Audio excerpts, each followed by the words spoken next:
Hello guys, ito yung bago natin. Ito yung list, maraming enye. So aside kung magagamit kayo ng Excel guys, so dapat guys, itong number na to, dapat naka siya, text general guys, naka-text format siya.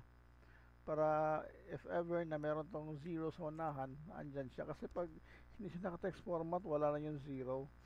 So ngayon guys, ito may enye, tapos maraming enye. Tapos save natin guys. Yan. Okay.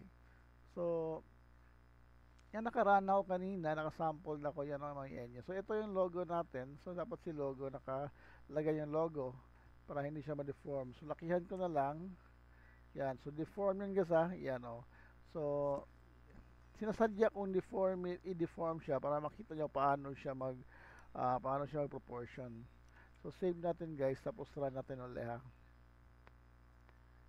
So yan, sinasadya ko itong i-deform para makita nyo kung automatic siya mag-proportion.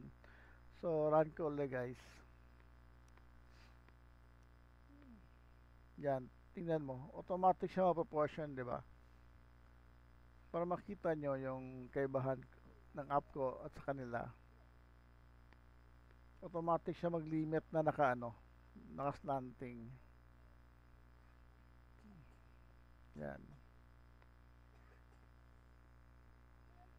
So, sinasadya ko talagang napaka-oblong para kasi usually yung logo pag mag-size na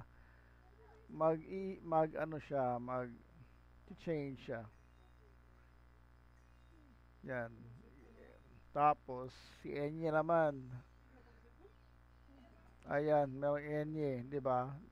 Ito yung sabi nila hindi na pasok si Enye. Yan, maraming Enye yan, automatic pasok. Pasok si Enye, guys. Okay, this concludes na pwede si Enye sa automation. Thank you po.